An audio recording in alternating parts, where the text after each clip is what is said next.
Sí, el problema es que el problema de los que estamos viernes es que tenemos tenemos 5 días que son feriados. Entonces ahí como que ajusta un poco los horarios, pero sí, las 2 semanas. El artículo se llama Nuevo siglo, nueva visión de la paleografía y diplomática, ¿ya? Ha sido publicada en la revista del Archivo General de la Nación, Argentina creo. Está agregada ahí, les he subido a la plataforma.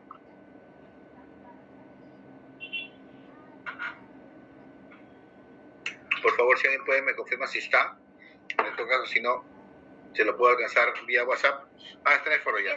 Está en el foro, ¿no? Si alguien tiene problemas, por favor, se agradecería que lo puedan compartir el PDF. Por el grupo es un texto de 13 páginas, ¿ya? No es muy complejo. Tiene información muy clara, muy detallada, ¿no? Suficiente, gracias, Melissa. Suficiente con un texto. ¿No? Había otro sobre el texto, documento diplomático, su documento de archivo, pero no, que igual era corto, pero este texto creo que va bien, ¿no? Y un poco también vamos a hablar ahora respecto a la diplomática y el lunes sobre el tema de la paleografía. ¿Ya?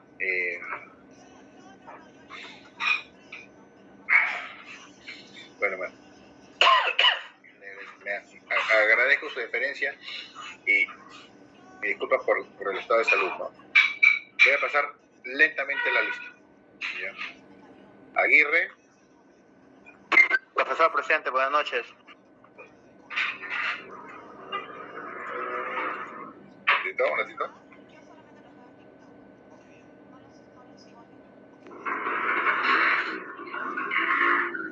Agurto. Buenas noches, profesor Víctor. ¿Qué tal? Michelia.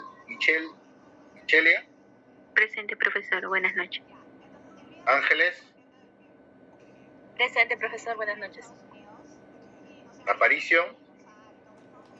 Buenas noches, profesor. ¿Qué tal? Más bien, ya que la evaluación es el próximo viernes, ya sé que, claro, todos salen tarde del trabajo, todo, pero vean la forma de que lleguen lo más pronto a su casa, ¿no? Para que puedan tener tiempo de desarrollar el examen, ¿no? Por favor, eso sí les pido. Atúncar. Buenas noches, profesor, presente. Gracias. Beldi. Señor profesor, buenas noches. ¿Cómo está? Un honor, profesor. Gracias. Buen día.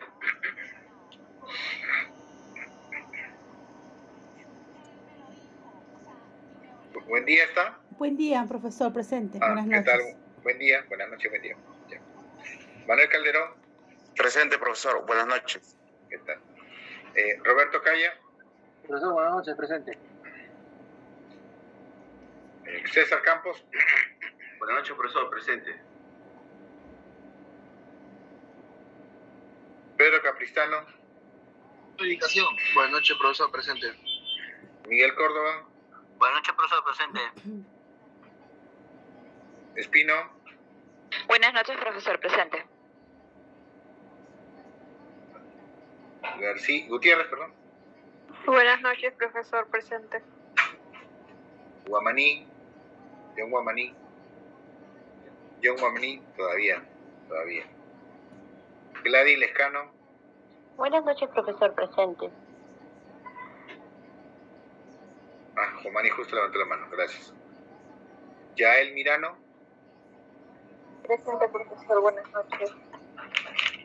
Catherine Muñoz. Buenas noches, profesor. Presente.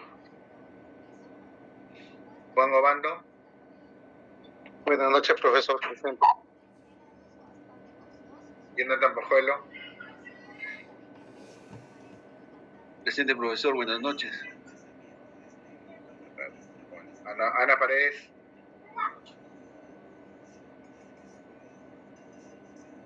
Ana Sofía Paredes de la Cruz, presente, ahí está. Gerson Parodi. Presente, profesor, buenas noches. Pacuel Ramos. Profesor, buenas noches, presente.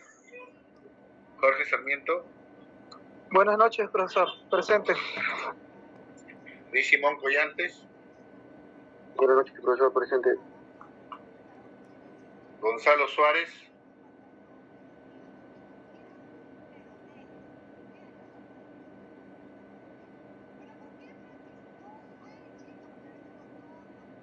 Gonzalo Suárez todavía no ha entrado. No, todavía no ha entrado. ¿Quién ha tirado? Buenas noches, profesor. Presente. Miguel Velázquez. Todavía está en la lista que no ha entrado. Alan Zavala. También está en la lista que todavía no ha entrado. Natalia Sea. Profesor, buenas noches. Presente. Bueno. Y Roxana Zuni. Buenas noches, profesor. Presente.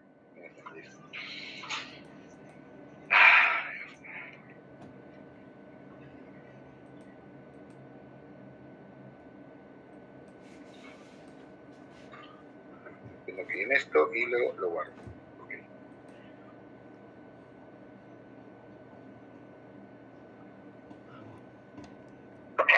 Perdón. ¿Ya ven? El clima. A ver, voy a compartir la presentación del día. Hoy día vamos a hablar de... voy a pasar la canción. Vamos a hablar hoy día de diplomática y sigilografía, que espero... no sé por qué no... porque eso sí estoy esperando que cargue... Acá está la partida de carga de la presentación.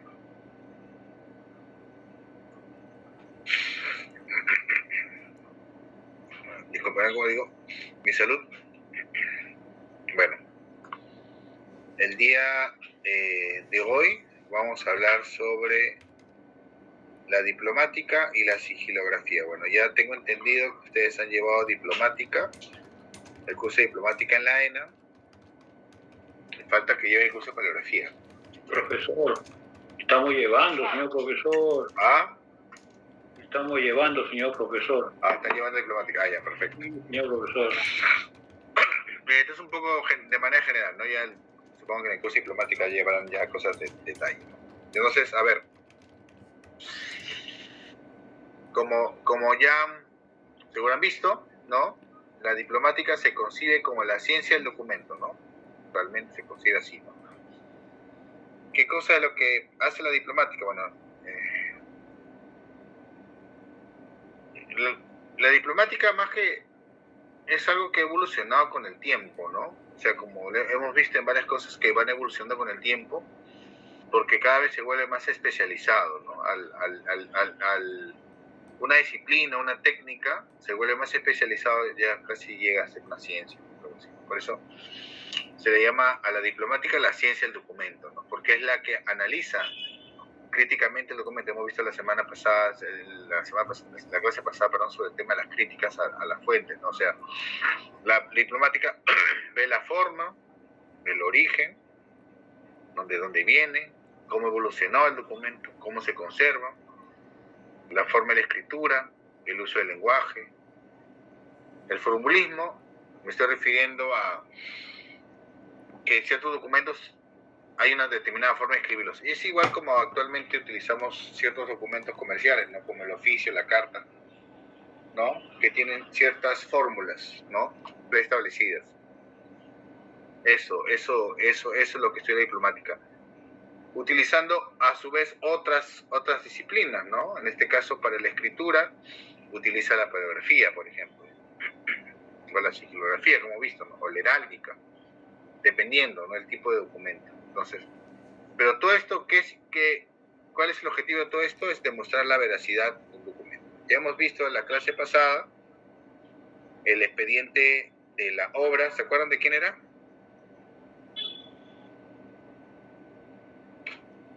¿No se acuerdan de quién era la obra de la clase del lunes pasado? Que analizamos un informe de autenticidad de una obra, de un documento. ¿No se acuerdan de quién era? De Vallejo. Vallejo, claro, César Vallejo, ¿no? Hemos visto cómo ahí se hace un análisis, Hemos visto de qué, ¿se acuerdan? De la forma de escritura, del papel que utilizaba, de ciertas características en escritura, ¿no? Ciertos usos, de forma de tachar, ¿se acuerdan? ¿No? La forma de escritura rápida, ¿no? Esas características que permitieron, ¿qué cosa? Demostrar la autenticidad de ese documento. Y al establecer la autenticidad de ese documento se establece el valor histórico, el valor de esa fuente. En ese caso, como hemos visto en la clase pasada, el documento de César Vallejo, ¿no? Ese es un claro ejemplo, ¿no? Es un claro ejemplo. Es un claro ejemplo el que hemos visto el lunes pasado, ¿no? Entonces ese documento, y a su vez también hemos visto, no tan detalladamente, la parte de la contextualización del documento, ¿no? La contextualización, ¿no? Hemos visto ahí, ¿no? Que hay todo un trabajo histórico, bibliográfico, que trata de determinar en qué contexto, en qué circunstancias Vallejo escribe, por ejemplo, ese manuscrito. Todo eso tiene que ver mucho con el estudio de diplomática, ¿no? Dice, profesor, pero diplomática viene de diploma, claro, obviamente, ¿no? Pero ya es algo que ya se ha extendido, ¿no? ¿Ya? Por eso, ya se ha extendido, ¿no? Si bien es cierto, el concepto diplomática justamente nace en la Edad Moderna, justamente en el libro de Red Diplomática, que es un libro de Jean Mabillon de 1681, se estamos hablando de la Edad Moderna, que justamente es un libro que nace con el objetivo de establecer ciertos criterios para poder determinar la autenticidad de documentos medievales, ¿no? Porque en esa época los nobles, el clero, la realeza, basaban la posesión de sus tierras, sus títulos, en base a este tipo de documentos, ¿no? Documentos reales, donde por ejemplo está toda la genealogía de una persona, ¿no? Y tenían que ser verídicos, ¿no? Y tenían que autentificarse, ¿no? No por ello, mira, utilizando un ejemplo, y siempre utilizo el cine, pues esa película, ¿no? Con esa Corazón de Caballero con Heath Ledger, ¿no? Que él, por ejemplo, utiliza un personaje histórico, ¿no? De Chaucer para falsificar, ¿no? Falsificar unos títulos de nobleza para que él pueda competir en torneos, ¿no?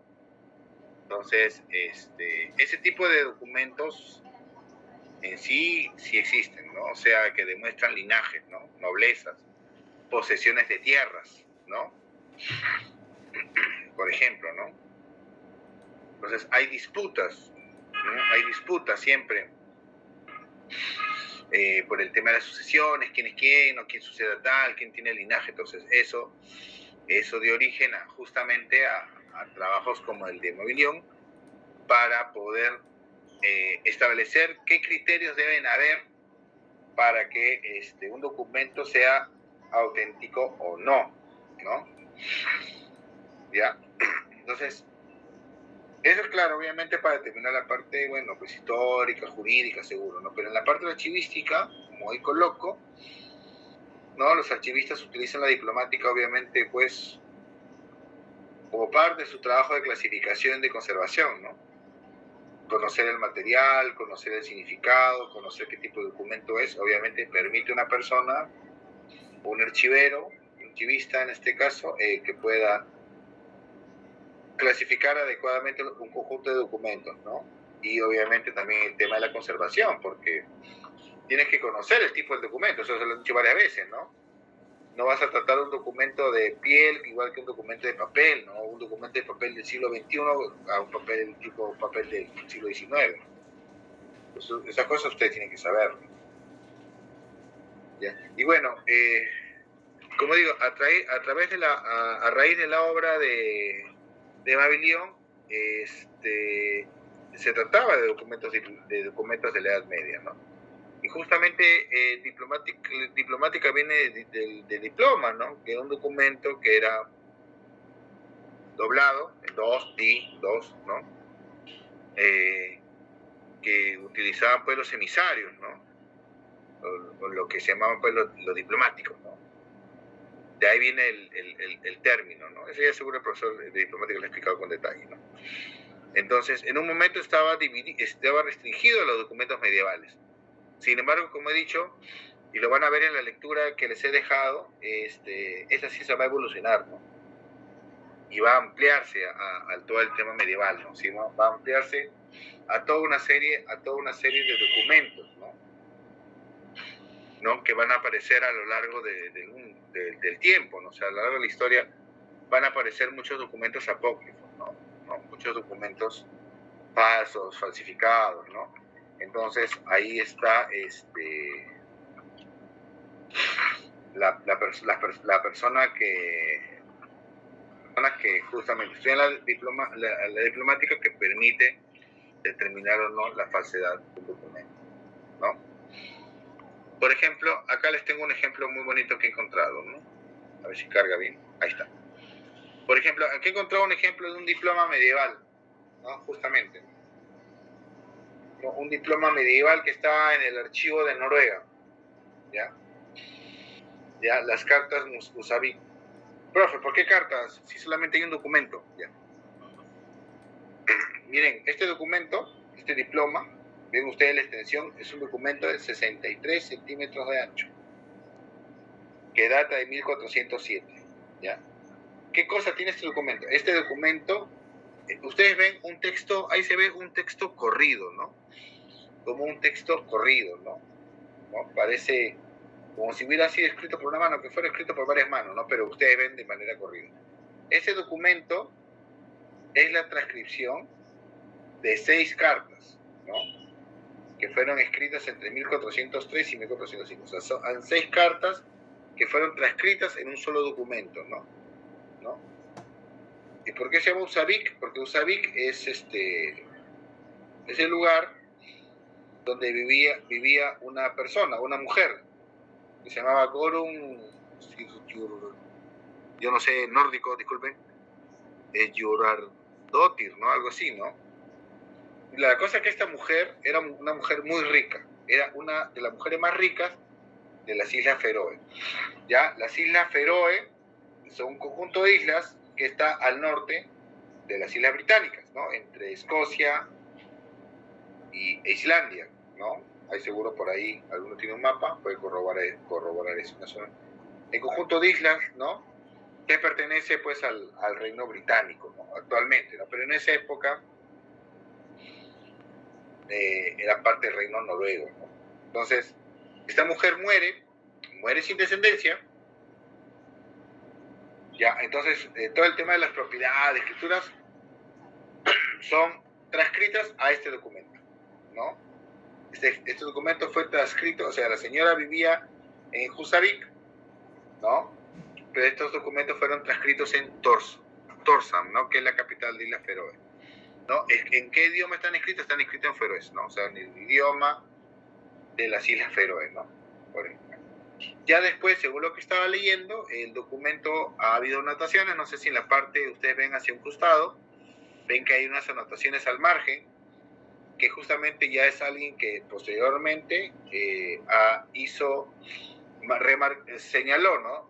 Señaló dónde terminaba una carta y terminaba otra, y ahí ponía la anotación al costado, ¿no? O sea, los documentos fueron transcritos así de corrido fueron transcritos en este diploma, ¿no? Y ustedes ven ahí acompañado de unos sellos lacrados, ¿no? Es un documento de 63 centímetros de largo, ¿no? O sea, miren, esto, por ejemplo, es lo que hablamos de un diploma, ¿no? Un diploma medieval, miren ustedes, ¿no? Ahí justamente se ve el doblez, ¿no? Un diploma medieval, ¿no? Por ejemplo, esos documentos son los que en la Edad Moderna se estudiaban, ¿no?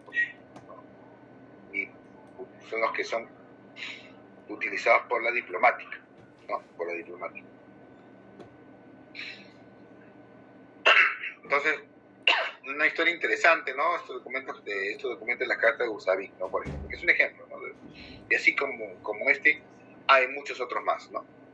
Entonces, eso es lo que buscaba la diplomática, ¿no? La diplomática analizaba este tipo de documentos. Pero a medida que pasa el tiempo, ¿no? Ya va ampliándose, creciendo las labores específicas, ¿no? Sobre la diplomática. Entonces, la diplomática ya finalmente, ¿qué permite? Permite, ¿no? Clasificar el documento según las tipologías, ¿no? O sea, si es una bula, o sea, ustedes tienen que saber diferenciar lo que es una bula, lo que es un acta, lo que es una real cédula, una, no sé, resolución, ya creo que hay una serie de documentos que hemos encontrado, ¿no? Que las pasadas unas clases yo las había mencionado, ¿no? Por ejemplo, la legislación castellana, que tiene toda una serie de documentos. Entonces, ustedes tienen que, si es un archivo eclesiástico, por ejemplo, tienen que saber perfectamente órdenes capitulares, que es una bula. Yo he visto diplomas, me acuerdo en el archivo arzobispal, diplomas de nombramientos papales, arzobispales, ¿no? Por ejemplo, ordenaciones, ¿no? Ustedes tienen que saber, ¿no? Diferenciar cada uno de estos tipos de documentos, ¿ya? Y te permite también explicar el documento, ¿no? Este documento trata sobre, ¿no? Este documento fue escrito a razón de, ¿no? ¿Por qué? ¿Por qué fue escrito un documento? ¿Por qué existe este documento? ¿A razón de qué, no? Por ejemplo, si es un documento que una persona tiene que dar una determinada información, de repente por una norma que salió, ¿no? Todas las personas de tal lugar tienen que dar cierta información y entonces justamente una persona habla, ¿no? Da esa información y ahí tienen, ¿no? Y justamente ese documento es el que se conserva, ¿no? Y claro, y de acuerdo a la importancia, ¿no? O sea, ya claro, obviamente el archivero ve la importancia, ¿no? Para eso tiene que tener conocimiento, obviamente, más de historia, para identificar a ciertos personajes, ¿no? Yo, por ejemplo, he visto catalogaciones donde, por ejemplo, se ocultan los nombres, ¿no? De pasada, acá en el trabajo de repositorio, en el archivo habían puesto como descripción, ¿no? Por ejemplo, solicitud de Montepío de una señora acá a favor de independencia. Y yo decía, no, póngale un nombre, pues. O sea, ¿cómo se llama la señora? Juana Noy. Ya, entonces, pues, Juana Noy. O sea, ¿por qué invisibilizar a una persona, no? No decir de una solicitud de pago. Ya, ¿de pago de quién a quién, no? ¿Con motivo de qué, no? Por ejemplo, ¿no? Entonces, eso permite al investigador, el que esté buscando, por ejemplo, documentos, saber, ¿no? Ahí sabe, por ejemplo, le hablo de documentos de pago, ¿no? La persona que paga, la persona que recibe y el motivo, ¿no? Si todo eso está descrito, ¿no? Por ejemplo, yo ya puedo terminar, ¿no? No sé. Me está ganando el hechizo.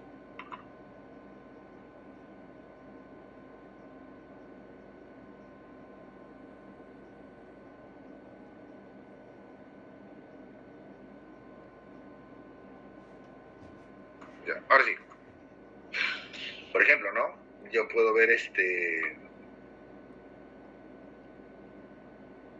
por ejemplo, imagínense que en la independencia hayan ordenado, ¿no? Los españoles residentes en el Perú paguen, no sé, determinada cantidad de dinero a patriotas, ¿no? Por ejemplo, ¿no? Por decir así.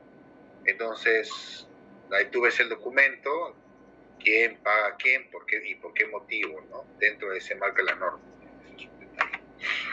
La cosa es que esa información sirva, nuevamente, para las personas que están buscando esa información.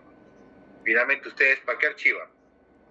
Solamente por archivar, ¿no? Usted archiva para que una persona externa, un tercero,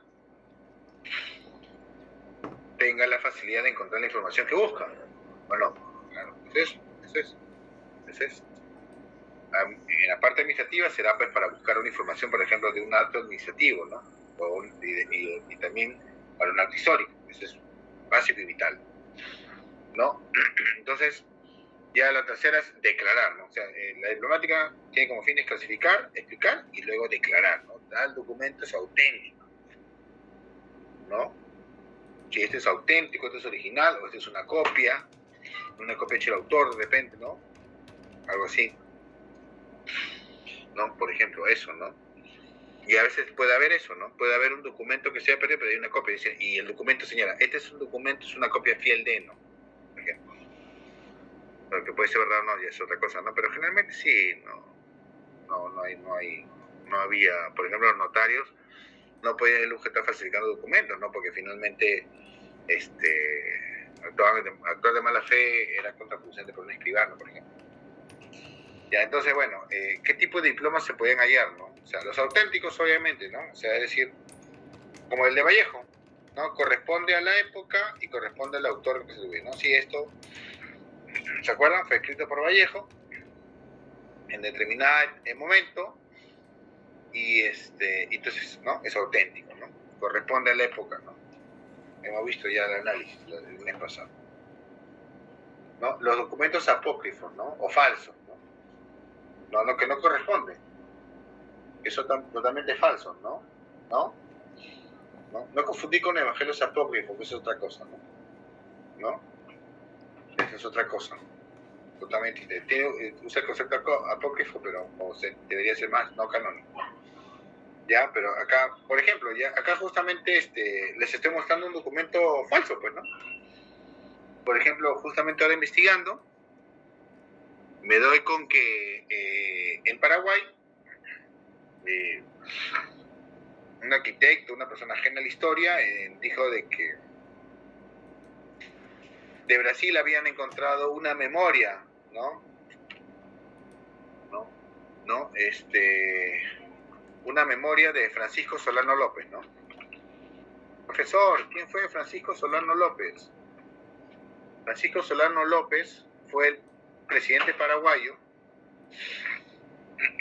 que enfrentó la gran guerra de Paraguay, ¿no? La guerra que tuvo Paraguay contra Brasil, Argentina, Uruguay, ¿no? En 1870. Fue entre 67 y 70, algo así, ¿no? Porque en el 70 acaba la guerra, ¿no? Que fue la primera guerra fotografiada, ¿no? Fue la primera guerra. Creo que la vez pasada les puse una fotografía de la guerra de Paraguay, ¿no? Fue una guerra brutal, ¿no? Brutal para Paraguay, ¿no? Que perdieron, creo que los 2/3 de la población de hombres, por ejemplo, ¿no? Había un hombre, después de la guerra había un hombre por cada había 3 mujeres por cada hombre, ¿no? Fue brutal, ¿no? Y Francisco Solano López, él muere, pues, ¿no? El presidente es el más que muere paraguayo, él muere en la guerra, ¿no? Es como si acá hubiéramos en un momento el Prado, en vez de irse del país, hubiera muerto en una batalla. Estoy hablando de contrafáctico, ¿no? Imagínense si el presidente del Perú en ese momento, que era Prado, no se hubiera ido del país y de repente hubiera muerto en alguna batalla, en Arica o en Tacna o en Lima, no sé, hubiera muerto, entonces se hubiera convertido pues en el héroe máximo, ¿no? Porque claro, era el presidente, ¿no? Ese es Solano López. Para Paraguay fue Solano López. Él muere, ¿no? Él lucha hasta el final, ¿no? Hasta el final. Entonces, en la guerra del Paraguay, Brasil, principalmente Brasil saqueó todo, ¿no? Igual como Chile, ¿no?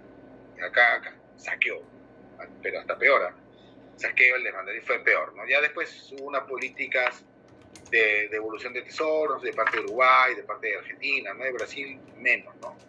Pero entonces estas personas decían que tenían un manuscrito donde estaban las memorias de Francisco Solano López, ¿no? Entonces los historiadores de la Academia de Historia Paraguaya señalaron de que, y se hizo estudios, de que ese documento era totalmente falso, ¿no? Totalmente falso de los falsos, ¿no?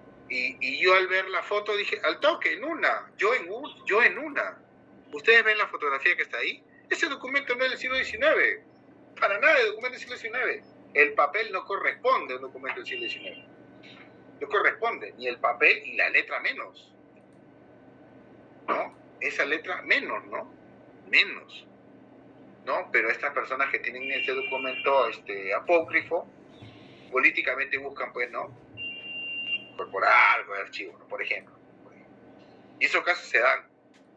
Se pueden dar documentos de carácter apócrifo, ¿no? Bueno, ya, si vamos a la actualidad, al hablar de documentos falsos apócrifos, bueno, estamos hablando de todo el sistema de falsificación que existe, ¿no? Ya Zángaro City, ¿no? Por ejemplo, ¿no? Diplomas, ¿no? Carnet, pasaportes, todo ese tipo de documentos. Ahora se ha masificado, ¿no? ¿Ya? Y también documentos adulterados, ¿no? O sea, documentos que son originales, que pueden ser originales, ¿no? Pueden ser originales, y cuya información ha sido adulterada, ¿no? En cifras, nombres, ¿no? Hay esos casos. Entonces, ustedes a través de la diplomática, la idea es que ustedes sepan identificar ese tipo de los detalles de esos documentos. ¿Ya? Entonces, a ver, ¿qué características de un documento de estudiar diplomática? Bueno, ya hemos hablado, las características externas y las internas, ¿no? Repasando de repente lo que ya aprendieron en la clase diplomática, no sé si ya llegaron a ese punto, ¿no? O sea, las características externas, ¿no? Que tienen que ver con el material, o sea, ¿no? En qué material está, o sea, el soporte del documento, ¿no? ¿Qué material de papel, qué tipo de papel, del siglo XVIII, del siglo XIX, qué tipo de tinta, ¿no? El estudio de la paleografía, o sea, qué tipo de letra utiliza, ¿no? Ver determinadas características, ¿no? Hay, por ejemplo, los sellos del documento, ¿no? Y en las características internas ya hace referencia al mismo contenido informativo, ¿no? Es decir, las partes básicas de un documento, ¿no? O sea, lo que es el protocolo es el inicio, por ejemplo. Por ejemplo, en un contrato hay una fórmula que es única y utilizada, ¿no? Sepan cuántas esta carta vienen como yo, ¿no? O sea, esa es una fórmula, por ejemplo, de un documento. Sepan cuántas cartas... Me olvidé qué dije. Ya, entonces, esa es una fórmula, ¿no? Por ejemplo, esa es una fórmula, ¿no? Esa es una fórmula utilizada, por ejemplo, en determinados contratos, cartas notariales, ¿no? Por ejemplo, ¿no? ¿Ya? Es una fórmula utilizada, ¿no?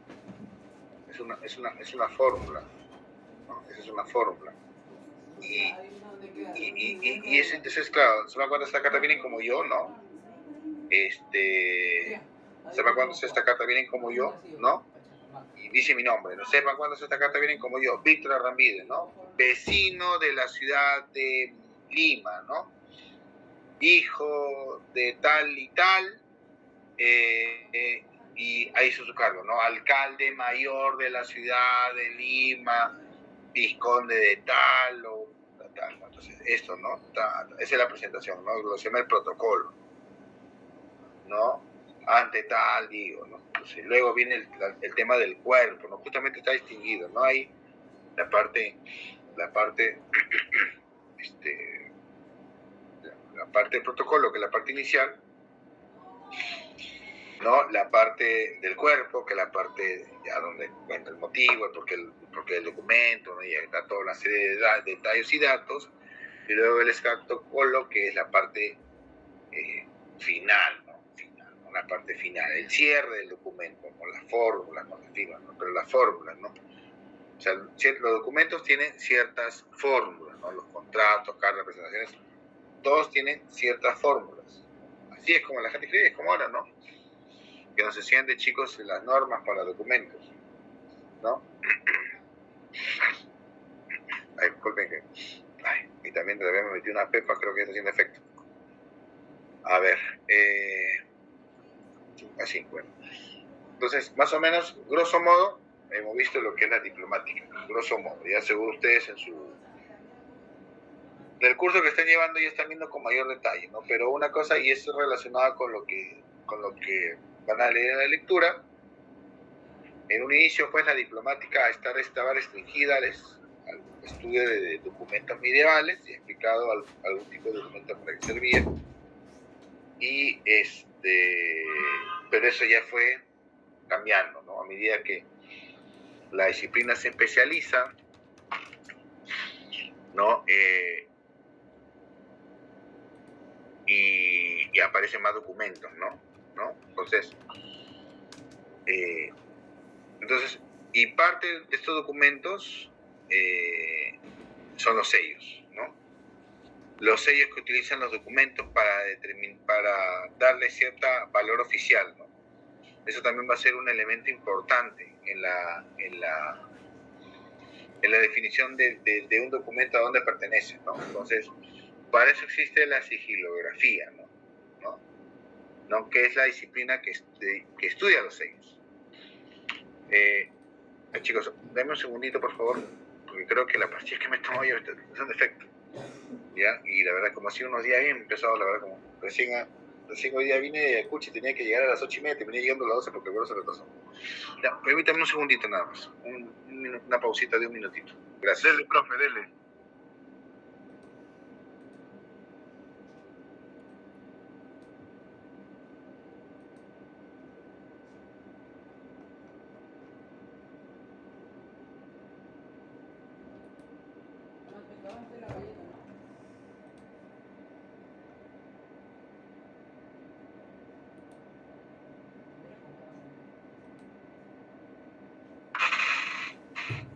Ya, ahora sí, ya he vuelto, bueno, sí, dijo.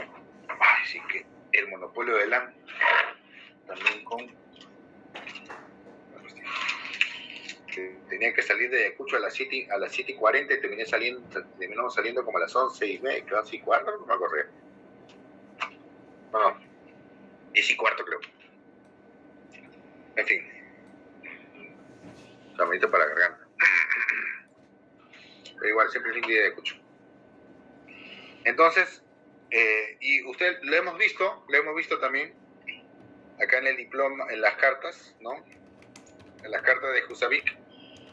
Hemos visto, pues, ¿no? Que en la parte inferior hay unos sellos, ¿no? Hay unas tiras y ahí hay unos sellos, ¿no?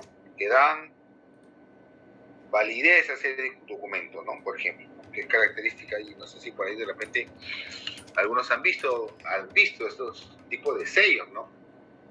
Que le dan validez. Yo, por ejemplo, lo he visto en los documentos, por ejemplo, de ordenaciones, ¿no? En el Archivo Arzobispal de Lima, yo recuerdo, ver ese tipo de sellos, ¿no? Lacrados, ¿no? Por ejemplo, ¿no? Los sellos lacrados. Entonces ya para mí eso ustedes ya conocen el tema, que es un sello lacrado, ¿no? Y actualmente el concepto lacra se utiliza, ¿no? Lacrar un sobre, ¿no? Que hoy ya no usan una lacra, ¿no? Ponen cinta-scotch o ponen una firma, ¿no? Sobre la parte del cierre y para determinar, pues, no, si es abierto o no. O sea, ese es el fin de la lacra, ¿no? Pero ya se utiliza la lacra, dije, no usa lacra, ¿no? Pero bueno, entonces, como dije, ¿no? La sigilografía es la disciplina que estudia justamente este tipo de sellos, ¿no? Que permiten, o sea, originalmente este tipo de sellos que permiten, que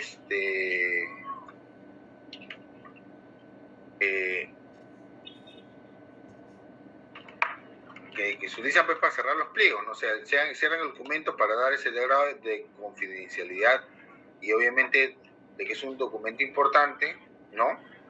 Y por tanto no debe ser abierto hasta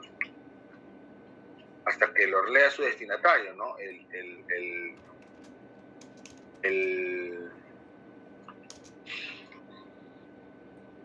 Los sellos lacrados es algo típico que se ha utilizado, ¿no? No sé si ustedes lo han visto de repente en documentales o películas, ¿no? Que utilizaban la carta, lo doblaban la carta y simplemente ponían la lacra y encima ponían el sello con la idea de que el documento no sea visto, no sea abierto, ¿no? Y también cada sello, y el sello le da cierta autenticidad, porque finalmente el sello es un arte, ¿no? O sea, y que simboliza, como acá, por ejemplo, estoy poniendo un ejemplo de sello en la parte inferior, simboliza un determinado monarca, ¿no? Y es importante que solamente lo utiliza, supuestamente solamente lo utiliza el poseedor de ese sello, ¿no? Recuerden que, por ejemplo, cuando muere un papa,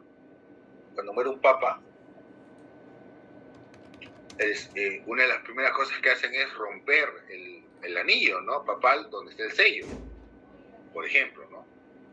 ¿Con qué motivo? Para que obviamente luego no aparezca un documento con el sello del Papa, por ejemplo. Y así, ¿no? La gente se identificaba con eso, ¿no? A través de los sellos, ¿no? Tipo Ben-Hur, por ejemplo, ¿no? Cuando dice, ¿no? Yo soy quinto Arios, ¿no? Y dice, no, acá está, tengo el anillo de mi padre, por ejemplo. Entonces, que todos los años lo ven en Semana Santa, por ejemplo, ¿no? Acá tengo el sello de mi padre, ¿no? Acá está, este es el anillo, ¿no? Acá está el sello, el escudo, ¿no? Acá está, el sello, ¿no? Es igual, ¿no? El sello es un símbolo, ¿no? Es un símbolo. Entonces, conocer los símbolos, conocer de quién pertenecen, obviamente permiten autenticar y contextualizar un documento. No sé si me dejo entender, ¿no? Es decir, igual que la moneda, ¿no? O sea, que también tiene sellos, que lo vamos a ver en un rato, ¿no? A veces de repente el documento puede ser que por haber motivos falte datación, ¿no? O tenga data. Pero por ejemplo tiene el sello de una autoridad, un rey, por ejemplo. Y se sabe perfectamente en qué años el rey ha reinado. Entonces, obviamente el documento fue elaborado en esos años, ¿no? En el año durante que esta persona era un rey, ¿no?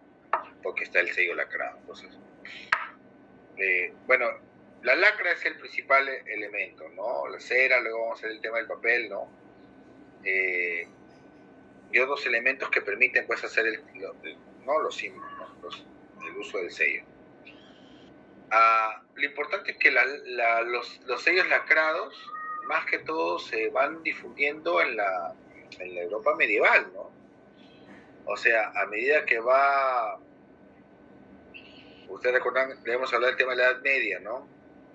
Que los reyes no tenían tanto un poder espacial, ¿no? Es decir, este es mi territorio, sino se basaban en otro sistema de relaciones, lo que es el feudalismo, ¿no? Entonces, justamente en esa necesidad de controlar, ¿no? Del rey, de su administración, de controlar, pues, estas relaciones, ¿no? De vasallaje que tenía, ¿no? Entonces se incrementa el uso del sello, ¿no? Porque, como justamente cito, ¿no? Se da la facultad de que entidades semipúblicas particulares utilicen, ¿no? Utilicen estos sellos, ¿no? Por ejemplo, el rey no gobierna directamente sobre tierra, sino tiene ciertos emisarios, personajes diplomáticos o condes, ¿no? Personas que están a su servicio, y estos utilizan sellos, ¿no? Utilizan sellos. Las autoridades religiosas, como ya justo mencionó el Papa, van utilizando sellos, ¿no? En nombre del reino, obviamente. Por eso se va difundiendo el uso del sello, ¿no? El sello finalmente valida, ¿no? Valida cierta información, ¿no? Entonces, a ver.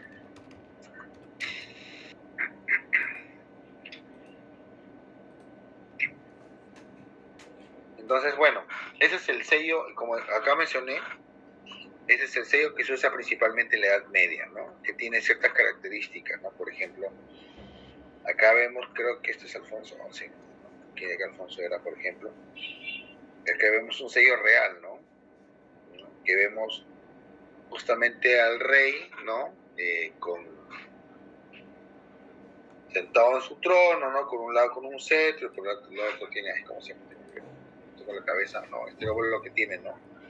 Que simboliza, pues, no, con una cruz, ¿no? Que simboliza la religión católica, y tiene una circunscripción alrededor, ¿no? Por ejemplo, esos son los sellos que utilizaban, ¿no? Presa de metal, ¿no? Con el que se hacía sellos en lacra, por ejemplo. Entonces, eso era la práctica en mayor parte de la Edad Media, ¿no? Y luego, claro, el tema del sello medieval, este sello con estas características, va disminuyendo su importancia, ¿no? Por eso es que después van desapareciendo, ¿no? Van desapareciendo. Y documentos del siglo XIX todavía utilizan lacra, pero sí, ¿no? En la medida de que sean documentos súper importantes y que es de necesidad que nadie más lo lea, ¿no? Por ejemplo. Entonces, en la Edad Moderna se va desarrollando otro tipo de signos, ¿no? Se van desarrollando muchos signos que permiten, ¿no?, que le dan validez al documento, ¿no? Como el cribón, o en todo caso los signos de los escribanos. Los escribanos van desarrollando determinados signos, ¿no? Determinados gráficos, ¿no? Justamente acá yo les pongo unos ejemplos, ¿no? Por ejemplo, la utilización de determinados signos, ¿no? Como acá, por ejemplo, un signo de un escribano, Alonso de Granada, de Córdoba, ¿no?, en el sur de España, en el siglo XVIII.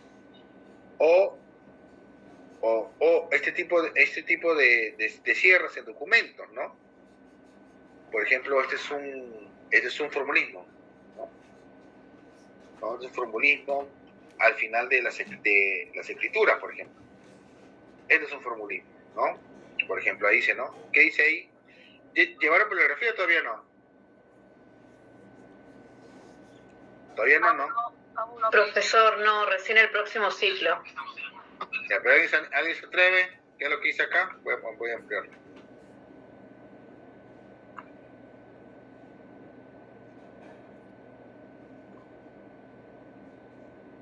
No, por ejemplo, ahí vemos en la parte final de una escritura, algunos documentos, algunos escribanos, algunos notarios, como se llaman ahora, escribieron este texto que dice: en testimonio de verdad. Acá dice en testimonio, bueno, testiem, ya se lo van a ver si de repente el lunes vemos unas abreviaturas de paleografía. Dice en testimonio de verdad, pero al medio está este dibujo, ¿no? Un dibujo que es ya característico de determinados escribanos, ¿no? Es un sello, ¿no? Es un sello, sí. ¿No? Es un sello, ¿no?, que hacen los escribanos, ¿no? Hermoso. Yo tengo varios ejemplos por ahí, ¿no? De Clemente Guerrero. ¿Dónde lo comento? Escribano. No te escuché bien, discúlpame. Tu audio. A ver si de repente puedes repetir lo que dijiste.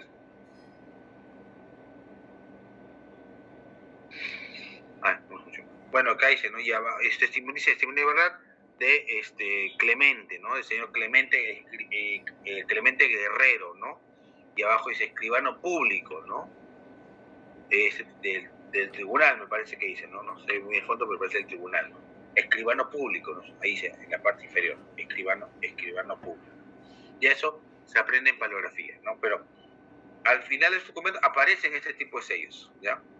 Este tipo de sellos son finalmente los que dan la validez al documento, ¿no? Eso es lo importante, ¿no? Simplemente ese documento es otra vez un alacra, un sello, ¿no? El escribano simplemente hace ese dibujo y ya suficiente, ¿no? Suficiente. Hace esta rúbrica, ¿no? Firma la gente y listo, se acabó el asunto. Ahí está.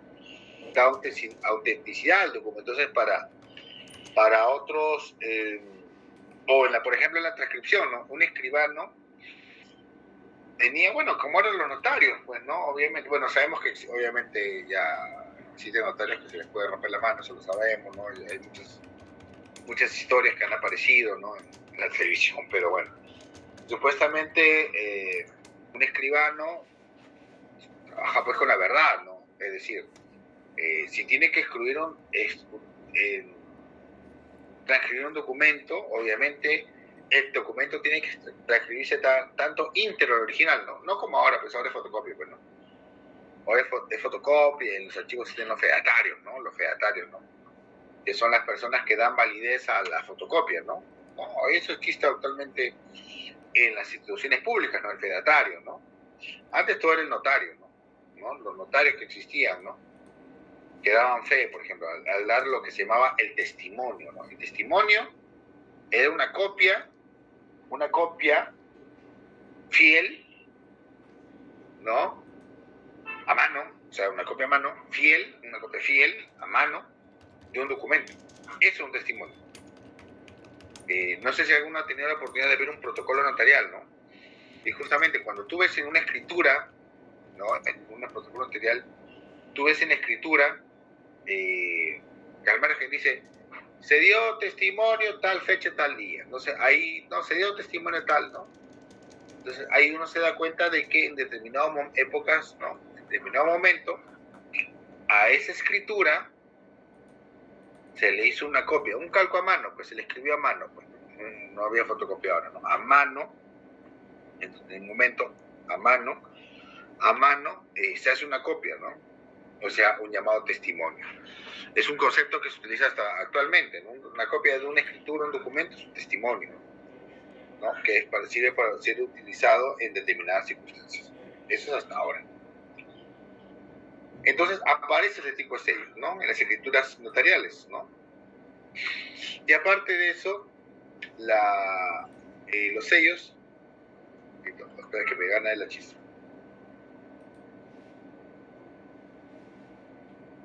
Bueno, espero que la pastilla que me he tomado, que es un defecto, me haga dormir y mañana me levante como un hombre nuevo. Pero, a ver, decía que los... Ay, disculpa que estoy chupando un caramelito, esto de... ¿Cómo se llama? Multibiótico, para la garganta. Porque si no el lunes que viene va a estar fatal. A ver, como decía, ¿no? Entonces también, así como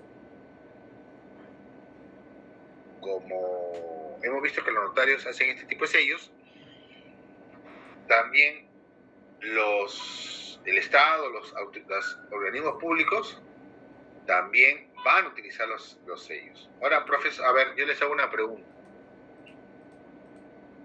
¿Por qué acá los sellos están así y acá los sellos se pueden utilizar medievalmente? Se utiliza la lacra. ¿Qué pudo haber pasado para que cambie eso? Ya no se utilice, por ejemplo, tanto la lacra para sellos de documentos oficiales, por ejemplo. ¿Qué pudo haber pasado? Acá miren estos documentos. ¿Qué características tienen este sello y este sello? Tienen una característica común. A ver, ¿quién puede adivinar? Al ojo, ¿ah? Al ojo. Tienen una característica común. O llamo lista. Vamos, a ver. Mírenlo bien. Miren, este sello tiene algo que es parecido a este sello. Tienen una característica común. Estos tres sellos. Edad moderna. ¿Qué invento cultural fue importante? La imprenta. La imprenta, claro, exacto. Muy bien, claro. ¿Esos sellos son impresos? ¿O no? Son impresos. Ahí aparece lo que se va a llamar el papel sellado o el papel timbrado, ¿no? El papel sellado. Un documento va a tener cierta validez, ¿no? Porque se va a utilizar el papel sellado, ¿no? El papel sellado va a ser importante, obviamente, en la parte económica para las arcas del Estado, ¿no? El Estado, te hablo en general, ¿no? Porque la gente tenía que pagar para un determinado trámite una determinada cantidad para escribir, hacer su escrito en un papel sellado, ¿no? Era la única forma en que una persona podía presentar un escrito ante una determinada autoridad. Por ejemplo, analicemos este documento, por ejemplo. Acá tenemos un sello de 1644, ¿no? Dice sello segundo, ¿que cuánto vale? 6 reales, año de 1640-41. Y arriba dice 1644. ¿Qué nos está diciendo? ¿No? Está diciendo que el sello corresponde a que el documento sea utilizado entre 1640 y 1642, ¿no? Pero por una u otra circunstancia se puso un sello y se le da validez a que el documento pueda ser utilizado en 1644, ¿no? Y al medio, ¿qué vemos? ¿Qué escudo es ese? ¿Qué tipo de escudo es ese?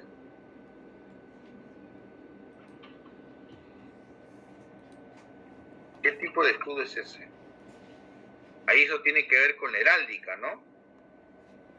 Ahí hay dos columnas que dice Plus Ultra y al medio un barquito. ¿Qué símbolo podría ser?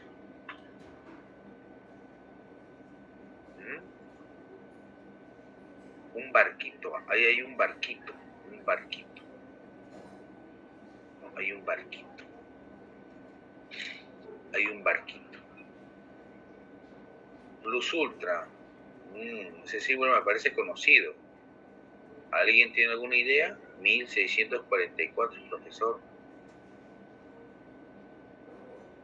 1644 gobernaba Felipe IV de España.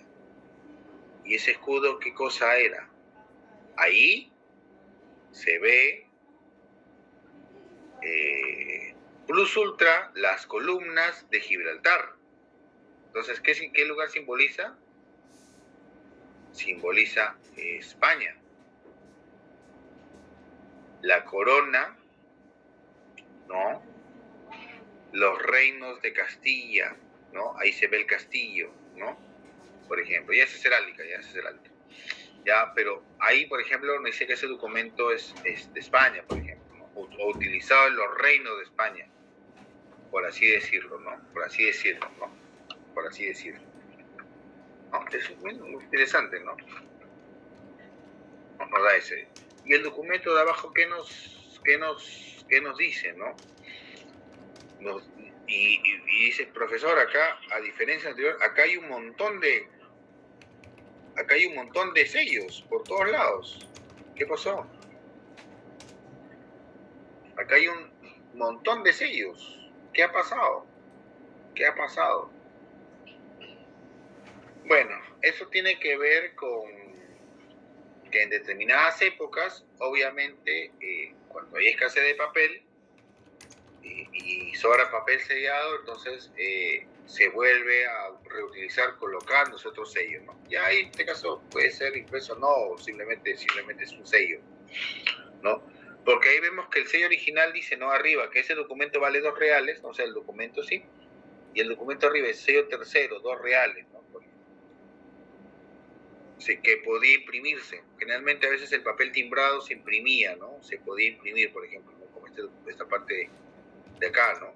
¿Qué dice ahí? Dice sello tercero, 2 reales, años de 1816 y 1817. Es decir, que ese documento solo valía para esos años, igual que el sello anterior que hemos visto, ¿no? El sello de arriba no se nota mucho. Yo entiendo que creo que está hablando de Fernando VII, ¿no? Y ahí dice abajo, dice, valga para el reinado de su majestad don Fernando VII. ¿Ya? Valga para el reinado de su majestad Fernando VII, ¿no? Que justamente él gobierna, ¿no?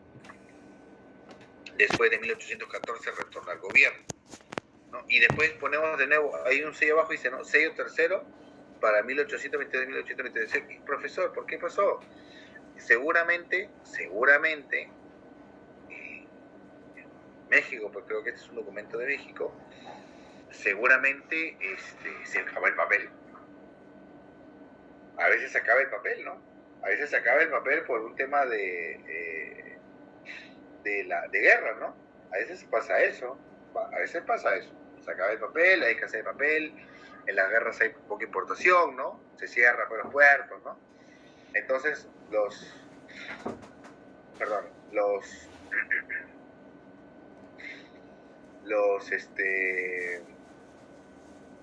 los documentos se vuelven a resellar, se resellan. Entonces se le da validez para otro año. Es decir, había un grupo de documentos, entre ellos este documento que tenía un sello que fue puesto para que sea utilizado entre el 16 y el 17. No fue utilizado, entonces lo pusieron para que sea utilizado entre el 22 y el 23. ¿No? Eso queda claro, ¿no? Por ejemplo. Eso es. Y después los sellos van van evolucionando, pues, ¿no? Ya se da una normativa, se establece, bueno, el tipo de sello, ¿no? De acuerdo al valor del documento. En el Perú va a ser igual, ¿no? El Perú obviamente va a utilizar el papel sellado, que obviamente va a venir de España, y luego se va a hacer en la República, ¿no? Y ya luego esto va a ir evolucionando, ¿no? Porque ya luego los sellos evolucionan en la República, ¿no? Y después se utiliza el papel en los timbres, ¿no? El papel timbrado, ¿no? Se utilizan como estampillas, ¿no? Por ejemplo. Papel sello sexto. En los documentos. ¿Señor Beldi? Profesor, disculpe, ¿el papel sello sexto? Oh, claro, de ese tipo de documentos. Seguro los ha visto. Claro, profesor, pero antes dijo, profesor, yo quisiera entender más, de repente, disculpe usted, cuando hablaba del señor rey de España, Fernando, indicaba que esto se podía imprimir. ¿En qué sentido se podía imprimir, profesor? O de repente ya la imprenta estaba avanzada, o de repente, yo sé, tengo entendido que las iglesias, ¿no?, los monasterios se dedicaban pues a transcribir estos documentos casi. Pero eso es en la época medieval. Modelo, ¿no? Pero es en la época medieval. ¿Esa era la forma, profesor, o otra forma había, profesor? Disculpe. No, pero los libros se copiaban en la época medieval, luego ya aparece la imprenta. La imprenta aparece en 1453. Fernando VII, él gobierna España desde 1808, después, bueno, no, primero lo va a Napoleón Bonaparte y luego regresa en el 14, ¿no? Hasta el 30 por ahí. El siglo XIX. Fernando VII del siglo XIX, la imprenta se inventa en el siglo XV. Claro, entonces estos documentos ya se podían imprimir, profesor. Claro, o sea, el papel sellado se imprimía. O sea, el papel sellado se imprimía. Había imprentas que tenían el beneficio de imprimir el papel sellado, lo que se llamaba, ¿no?, el papel timbrado, ¿no? Es el papel que se utilizaba solamente para los trámites, ¿no? Los trámites. Eso se hacía, o sea, esta parte superior es la que se imprimía, ¿no? O como vemos acá, esta es imprenta, ¿no? Se hacía en imprenta. Se pasaba, ¿no? Yo digo por la escritura, profesor, porque la validez del papel, del documento, es la escritura, profesor, lo que está textualizado ahí, ¿no, profesor? Entonces, como tal, uno ya pues tenía como referencia de que ese papel era original, mayormente antiguamente se basaba en eso. Había diferentes tipos de papel a través de la historia, pero sí conocí un papel de 1920, Claro. No, pero este es típico, tiene otra ejemplo, textura, tiene otras cosas, ¿no? Claro, este documento, por ejemplo, que vemos ahí en la parte inferior, es un documento del siglo XIX, ¿no? El tipo de escritura, el tipo de literatura es del siglo XIX. Esa escritura es del siglo XIX, ¿no? Es típica del siglo XIX, ¿no? Y aparte la característica de los sellos, ¿no? Es típica, ¿no? Ese documento, por ejemplo, yo no veo por completo el documento, pero yo sé que ese documento fue escrito entre 1822 y 1823. ¿Por qué? Ahí lo dice claramente. Porque acá hay un sello, ¿no? Acá hay un sello que dice bien claro, ¿no? Entonces, claro, si tenemos el documento completo, podemos saber exactamente la fecha, ¿no? Pero sabemos así, a golpe de vista, que ese documento fue escrito en esa época, ¿no? O sea... Gracias, señor profesor. No, gracias, Rebelde. Y bueno, acá en el Perú se utilizó el papel sellado, bueno, luego llamado papel timbrado, porque se empezó a utilizar timbre, ¿no? Estampillas, ¿no? Que se pegaban en el papel, hasta 1986, si no me equivoco. En el gobierno de Alan García se prohíbe el papel sellado. O sea, ya la gente no tenía por qué pagar por este papel especial para poder hacer un trámite en una institución pública. Bueno, habría que medir de repente el impacto económico en las arcas del Estado, esa decisión, ¿no? Porque si una persona, yo por ejemplo ahorita quiero mandar un escrito a un ministerio, si existiera el papel sellado, no sé, tendría que pagar de repente por un papel 10 céntimos, 20 céntimos, ¿no? Por ejemplo, ¿no? Y ese papel solamente era válido para hacer trámites, por ejemplo, imagínense ustedes, ¿no? Entonces, ¿a quién le comprabas ese papel? Le comprabas a las oficinas públicas. Entonces, ese dinero iba a la arcas del Estado. Entonces, habría que de repente alguien determinar, y como todos sabemos que la década del 85 a la 90 fue una de las épocas desastrosa en la historia de la materia económica, habría que ver si eso influyó o no, ¿no? Porque finalmente era un dinero, ¿no? Que se obtenía, ¿no? El papel sellado. Y también hablemos de los sellos así rápidamente, que ya queda poco tiempo, y qué bueno que me di una pequeña pausa. El uso de los sellos también en las monedas, ¿no? Que son finalmente un distintivo, ¿no? Acá justamente vemos, es típico de las monedas en la época virreinal, bueno, en la monarquía, ¿no? Si pensamos actualmente en las libras esterlinas, está la estatua de la reina, bueno, ahora del rey, ahora seguro saldrá del rey, no creo que salga de la señora Spencer, no creo. Pero bueno, saldrá del rey, ¿no? Pero era la costumbre de que el rey, ¿no? El retrato del rey se estampe en la moneda. Finalmente era un símbolo que le daba validez, ¿no? A estas monedas, ¿no? Y en la parte posterior, en el reverso de la moneda, vemos otra vez ese escudo, que es el escudo de España, ¿no? Con las dos columnas, el castillo de los leones es el escudo de España, ¿no? Eso ya, bueno, es una moneda de 2 reales. Bueno, la moneda nos dice, ¿no? Ya nos da información del año de la acuñación, ¿no? La persona que es y obviamente quién lo hizo, ¿no? Eso es importantísimo. Es importante. Ustedes ahora que tengan tiempo, no vean una moneda de repente de sol, de 5, porque no hay mucha información, ¿no? Pero por ejemplo vean la información que hay en un billete, ¿no? Que está el nombre de los directivos. Antes se ponía el nombre del ensayador, es decir, la persona que acuñaba la moneda, ¿no? Por ahí está el nombre, ¿no? Por ahí está el nombre, ¿no? Por ahí está el nombre, ¿no? Por ejemplo, no sé si de otra moneda vemos. Y tiene determinadas características. Y miren esta moneda, ¿no? También, ¿no? Miren, ¿no? ¿Qué es esto? Ensayador Hotel, ¿no? Es su nombre, ¿no? ¿Qué es esto? Es Castilla y Aragón. No, León. Es un león. ¿No? Castilla y León. ¿No? Castilla y León, por ejemplo. Acá está Castilla y León. Que era parte del escudo de España, bueno, está Castilla. ¿No? Castilla y León, ¿no? Creo que Aragón tenía otra simbología, no recuerdo ahorita bien. Creo que, claro, Aragón tenía el reino de Aragón tenía lo que es los colores de que usa Cataluña actualmente, pues, ¿no? El rojo y el amarillo. Eso era el símbolo del reino de Aragón, ¿no? Ya que es utilizado, ¿no? En heráldica, por ejemplo. Pero acá vemos que también en las monedas utilizan, entonces también nos permite identificar exactamente en qué contexto están, ¿no? O sea, colocar el retrato del rey le da validez, ¿no? A esa moneda y nos permite saber en qué contexto se da. Entonces, hemos visto, ¿no? El tema de los sellos es súper interesante, ¿no? O sea, igual el tema del papel metado, que no lo he puesto acá, pero que nos brinda información. También, por ejemplo, el tema del escudo, ¿no? Yo he visto por ahí, yo también tengo documentos copias de documentos de, por ejemplo, los primeros sellos que se hacen en la República, ¿no? Por ejemplo, Río Agüero, que fue el primer presidente del departamento de Lima, o sea, prefecto, tenía un escudo, ¿no? O el escudo del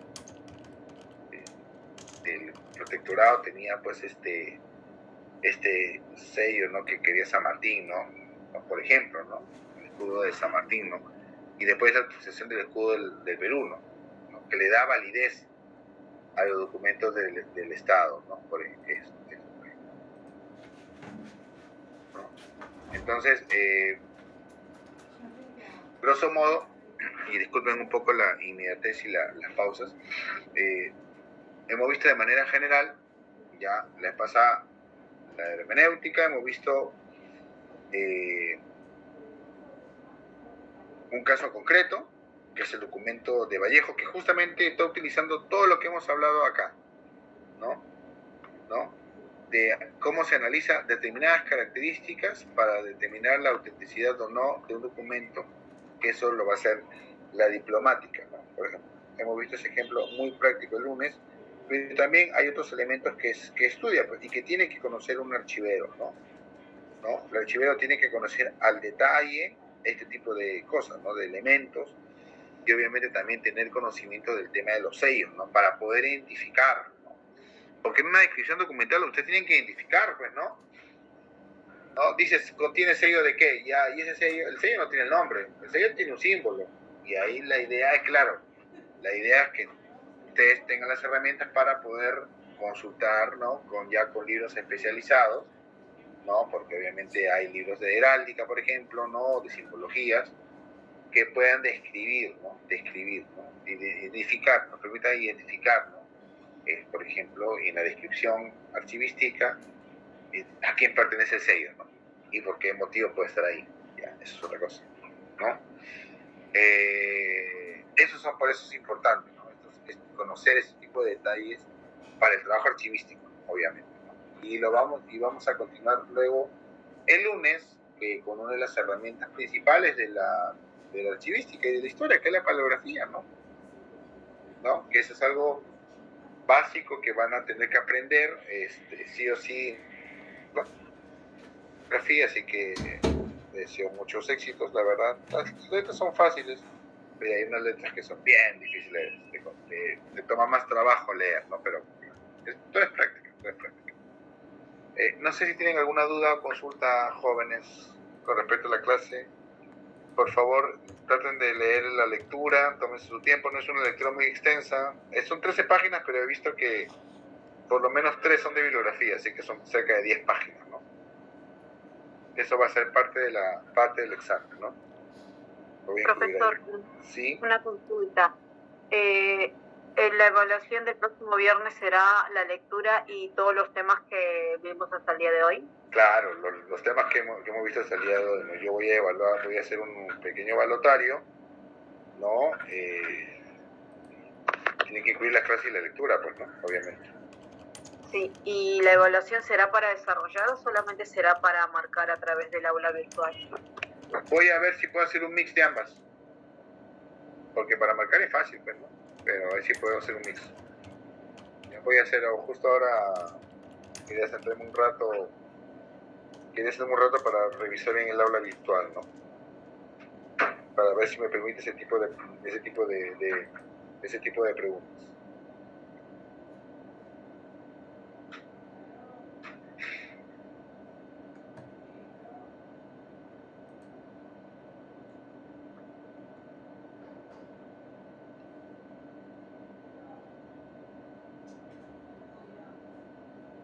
No sé si alguno más tenga alguna duda, otra pregunta. Ya sé que es viernes, si están cansados, yo como estoy enfermo. Profesor. Sí, señor Belli. Señor profesor, depende, no es a título personal, pero también el grupo de compañeros, que estamos con problemas de índole de irresponsabilidad, lo puedo decir así. Es así que nosotros, un pequeño grupo, 1 o 2 personas de repente, no hemos tenido tiempo, unos factores que escapan de la metodología de la enseñanza, hemos salido desaprobados en un curso y estamos llevando a la par el curso de fuentes documentales, y ahorita yo estoy con otra uno. El detalle va a ser, profesor, sí lo entiendo, fondos, secciones, series, muy interesante. Aquí también muy interesante, profesor. El detalle, profesor, es que no sé cómo podríamos esbozarlo, estructurarlo, profesor, para poder dar el examen. De repente, hoy día también converso con el señor profesor del otro curso, para que no se crucen las horas, señor profesor. Más que todo, esa era mi inquietud, disculpe usted, y la súplica también de mi persona. Bueno, en ese caso yo no sabría qué decirle porque... sí, pues, sí. El detalle es que solamente no quisiera que se cruce, ¿no? A la misma hora. Claro que son son 2 horas. Yo como estoy de manera virtual ni siquiera conozco qué profesor está dictando esa clase, ¿no? Pero que la otra semana tiene... La otra clase tiene examen la otra semana de ese curso. Sí, toda la semana, a lo que tengo entendido, señor profesor, va a ser puro exámenes. Y yo le diría un alcance mayor, señor profesor, con todo respeto, el día lunes. ¿Qué le parece a usted? No, porque el día lunes tengo que desarrollar un tema, no puedo estar cambiando el horario de clase. Además... No se puede cambiar nada, señor profesor, sino es totalmente, si el examen va a ser 2 horas, ¿no? O 1 hora, eso, no solamente eso, a eso iba, profesor, no, clase no, sí, todo que quede igual, señor profesor, perfecto. No, el viernes sería el examen, dentro de las horas de clase. Ya. No, ¿dentro de las 2 horas, señor profesor? Claro. Ah, ya, perfecto, sí es así, también hay que considerar los que el día viernes muchos se conectan tarde porque, lo dije temprano, se conectan tarde por un tema de transporte a su casa. Entonces, sí, imagínense que yo diga que el examen es de 6:45 a 7:30, se acabó el asunto, no puedo hacer eso, ¿no? Eso me parece. Muchas gracias por esa elasticidad y displicencia de su parte, profesor. Te agradezco bastante. No hay problema, que yo te puedo dejar el examen que esté ya dentro de las 2 horas, ¿no? No hay problema, lo van desarrollando. Gracias, señor profesor. No. Más bien disculpe usted que me he metido dentro de la clase, que estamos para descansar. Muchas gracias. Dios me lo bendiga. Buenas noches. Bueno, no sé si tienen alguna duda o consulta, señores. Si no, entonces, damos por terminada la clase el día de hoy. Asistencias. A ver, ¿verdad? Las asistencias. A ver. Asistencia, ¿no? A ver, acá falta Suárez, que no está, creo. Velázquez. Tampoco. Tirado. No Tirado está. Buenas noches, profesor. Zavala. Suárez está presente. Zavala. Presente, sí me tomó la asistencia. Sí. Zavala Poma, profesor, presente. Zavala Poma, Alan Zavala. Zavala también. Y listo. Esos son únicos. Velázquez es el único que faltó. Listo. Cerrado. Ahora sí. Listo. Entonces, nos vemos el día lunes. Ya espero eso, espero recuperarme. Nos vemos el día lunes y listo. Nos estamos viendo el día lunes, ¿ya? Que tengan un fin de semana y por favor de ahí vayan leyendo ese texto.